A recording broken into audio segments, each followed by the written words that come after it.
And I mean, it was working before, and I didn't really change anything because I didn't touch my computer for a month because my dad died. So, like, I don't I don't know what I'm doing. I was so frustrated. And honestly, I'm still pretty sad because, like, nothing's working. Yeah, the reason why I haven't been on is because my dad died on February 19th, basically during that winter storm situation. So yeah, like, I didn't touch my computer for a month. I didn't touch anything. So I just don't know. So 2 days into the storm, my parents are like, okay, we'll go to my cousin's house. Now, granted, it was hard to get any messages in and out during the storm. Like, I was panicking because there was no way to reach the outside world. I as an experiment during the storm, we're not gonna fix this anytime soon, hold on. During the storm, as an experiment, as a horrible, horrible experiment, I tried to call my mom's phone from my cell phone. And, like, it wouldn't even have a ringtone. There was no, you know, like, like a ringtone. That's a bad impression of a ringtone, but that's, you know what I'm saying? There was no ringtone. So that was really scary. I was like, oh my god, what the fuck? Like, what if something actually happened? How are we supposed to reach anyone? You know what I mean? I live with two really old people. So, like, something could have happened, you know, but it didn't those first 2 days. So at some point during those first 2 days, my cousin messaged us, but I didn't know because nothing was coming in and out, right? So I got this message, who knows when she sent it, finally came through, like, do you want to come to our house? And I asked my parents, I was like, Jackie's asking if we want to go to her house, and I think we should. And she was like, nah, Mom, Dad doesn't want to go. So both of them were kind of like, they didn't want to go. You know how, like, old people kind of hunker down when there's a hurricane? It was like that. So I was like, okay. She was like, well, if tomorrow we don't have any more power, then we'll go. So the third day we got power back for a short amount of time, not to get excited. And I was like, even though we have power now, I think we should still go. So we still went. I don't think my cousin understood how much stuff my dad needs for his care. Not just, like, undergarments and, like, pee pads and, like, changes of clothes and his tube food and, like, the thing for his nebulizers, and, like, there's a lot of equipment that Dad needs in order for, like, daily living, okay? I don't think she realized that. So she got a really good understanding of that. And then, I don't know, like, a couple days in, there was one day, like, Dad's body rejected the food. So he has special tube food, so we don't, like, give him a smoothie and, like, call it a day. Like, he has very specific things he needs to meet that, like, caloric threshold, like 2,000 calories a day, right? So he eats that throughout the day in doses. So one morning, his body was rejecting it. So he spit it out. So my mom had to, like, take it out of his body. Yeah, Dad's been on a feeding tube since last May. He had a hard time, like, swallowing food, so he'd either choke or spit it up. So then it was decided he's kind of at that point where feeding tube was kind of the only solution for that. Or else, like, how is he gonna get nutrients, right? So the past, like, however many months, at least 6 months, he's been getting used to that. And I have to keep on reminding him, like, Dad, you can't eat through your mouth anymore. Like, it's not it's dangerous, right? It's not safe. So every once in a while, because he also had Parkinson's. So he has Parkinson's. He had a triple bypass when I was, like, 12. He's had many heart attacks along the way. So, like, he has a lot of stuff going on. Yeah. So, he has a vest treatment. It's called the Vest. It's by this company called Hillrom. So it's a vest, and it has tubes, and it hooks up to a machine, and it like vibrates your chest to circulate to make sure the mucus gets out, so you can like either cough it out or spit it out or whatever. So he has that treatment like after his nebulizer. So he does a nebulizer like twice or 3 times a day. He does this vest thing twice a day. Gets 3 feedings a day. He has all sorts of other medicines that he has to take for like other things. So like Dad had a lot of stuff going on already. He was on a schedule. His schedule did get changed because like the bed they were sleeping on was really tall, so it was hard to get him out. So usually his feeding started at 6, but because of, you know, we were in somebody else's house, and I think we both kind of felt weird about that, and we really needed assistance to get him in and out of bed, that his feedings got pushed 2 hours, right? So that might have also played a part in all of this. Ooh, Kuyasai Gaming, nice. You have a separate account.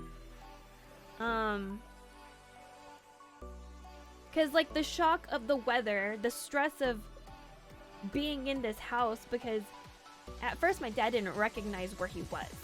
Like he looked really nervous, and I was trying to figure it out, and I was like, Mom, what's wrong? He's like, he doesn't remember the house. Like he doesn't remember this place. So, Dad didn't have Alzheimer's. He may or may not have dementia. My mom says he didn't, but I feel like maybe he did, you know. So, all of these things. And yeah, so he must have been really scared. Like he didn't remember like, why are we here? Who are, like, what is this place? You know, like he must have been really nervous. So the shock of the weather, the shock of being in new surroundings because he didn't remember where he was, his schedule being pushed back, things like that. I mean, he had some really good times with the family. Like my cousin that lives in Chicago was in town, so she brought her dog, and everyone was together, and everyone sharing stories. But the day that everything happened, there was a guy in my neighborhood, which is not near this house.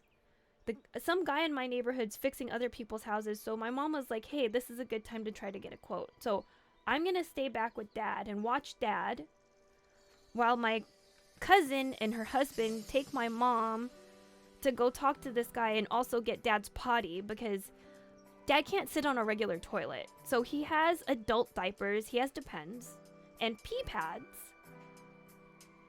But also he has like, I assembled it once on a stream. He has like this portable toilet kind of thing. You have to like, it doesn't have plumbing, so you have to like dump out the stuff. But he has that, and it's higher, so it's easier for him to like sit and stand. And I say easier because it's all relative. It was still very, very difficult for him, because of balance issues, which also was like part of the progression of his Parkinson's, right? So so they were gonna like do 2 things at once, right? Cool. So me and Dad were watching some weird ass movie, and I took a look at him. I was like, hey Dad, are you okay? Is everything all right? That day he looked not in good shape. His skin was purple, like he spit up the food, so we had to change his clothes. So he changed his clothes, and I told Mom, I was like, Mom, he doesn't look good. Like his skin's purple. And I was like, hold on. So this is my knee, like the outside.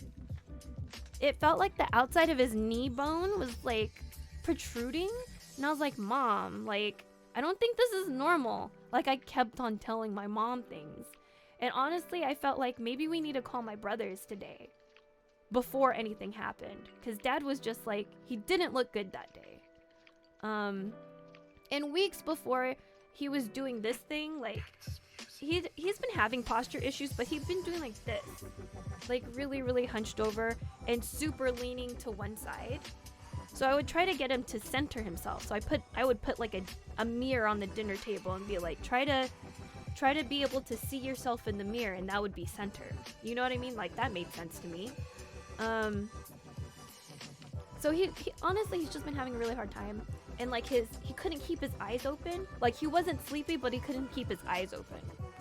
So like there was that too prior to the day of everything happening. So we change his clothes, right? We're sitting having whatever talk. They're trying to figure things out.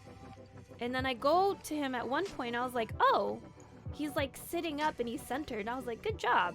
Or at least I'm pretty sure I said good job. And I hope I did, because if I didn't, I feel really shitty. Because I noticed. And my mom put some mittens on him, like the kind that don't have fingers. Like it's just like like this. Because his body was really cold.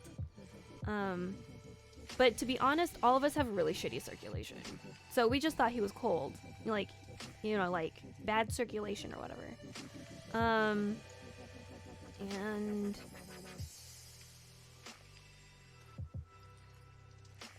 he like kept on like kind of fiddling with the pillow. And so I kept on putting on his lap. But in hindsight, I feel like maybe he was trying to get closer to me and hold my hand. Which makes me feel really bad.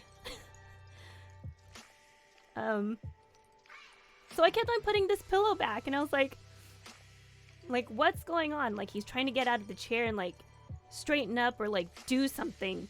And I was like, I don't know what you're trying to do. So I would be like, Dad, are you okay? Does it hurt?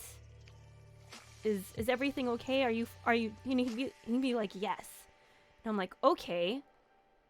And then they finally decide that it's time to go. And they're like, call me if you need me. And I'm like, okay, fine. So there's a weird movie on TV. And I look at Dad. I'm like, hey, Dad, I'm going to put some tissues here. Because you're drooling a little bit. Okay? And he's like, okay. I don't know if I said that before, like, fiddling with the TV. So there's, like, this timer. Like, the TV might turn off. So I'm trying to figure that out. And I'm like, okay, fuck it, whatever. What? And then I go, like, turn down the blinds, like, close them. Because, like, he's been he probably wants to take a nap, right? But I was like, you know what? It might be nice if we do a video call with Nutty while everybody is gone.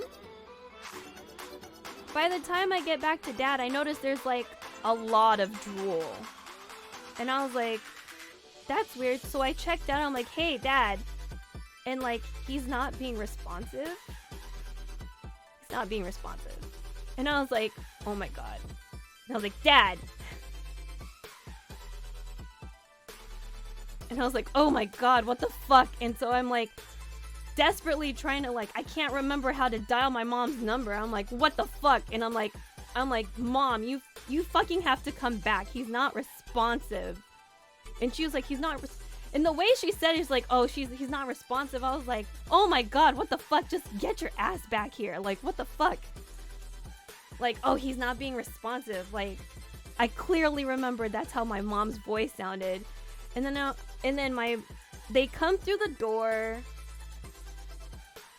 And I was like, he's not being responsive. Like, when I noticed he wasn't being, like, his eyes weren't responding to me, I, like, touched his chest. And I was like, oh my God, no.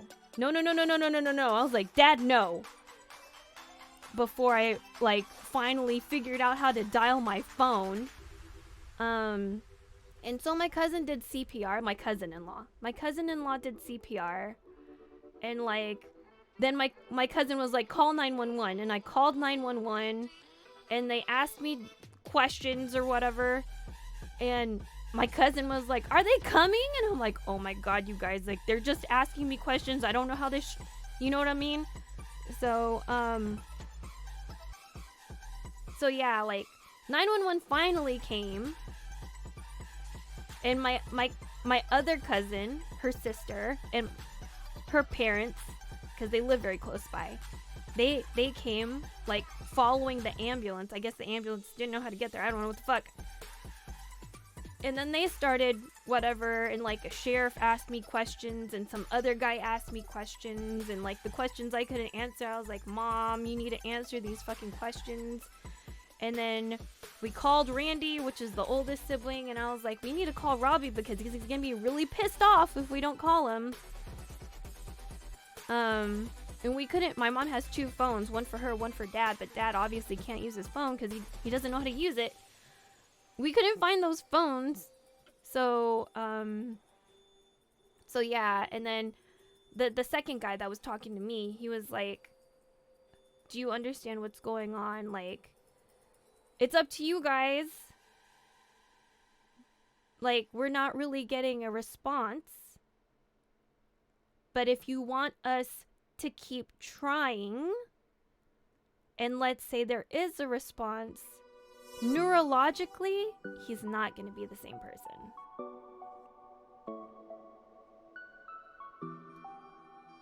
So yeah. So we made that decision without the middle kid. Which I'm sure he's like whatever about that. Maybe he thinks that I did that on purpose, but I'm like, we couldn't find the fucking phone. Mom's the one with 2 fucking phones. Like, because when we finally called him, like, after dad passed, he was like, what happened? Now I'm like, I really don't want to deal with you right now. Like, because I was there when it happened. I was there. And I can tell you, when people are like, I wish I was there when it happened, I don't really know if that's a good thing. Because I was there. I'm just like, well, what if I noticed 30 seconds earlier? What if I noticed 15 seconds earlier? What if I noticed 45 seconds earlier? Would it have mattered? Would he still be here?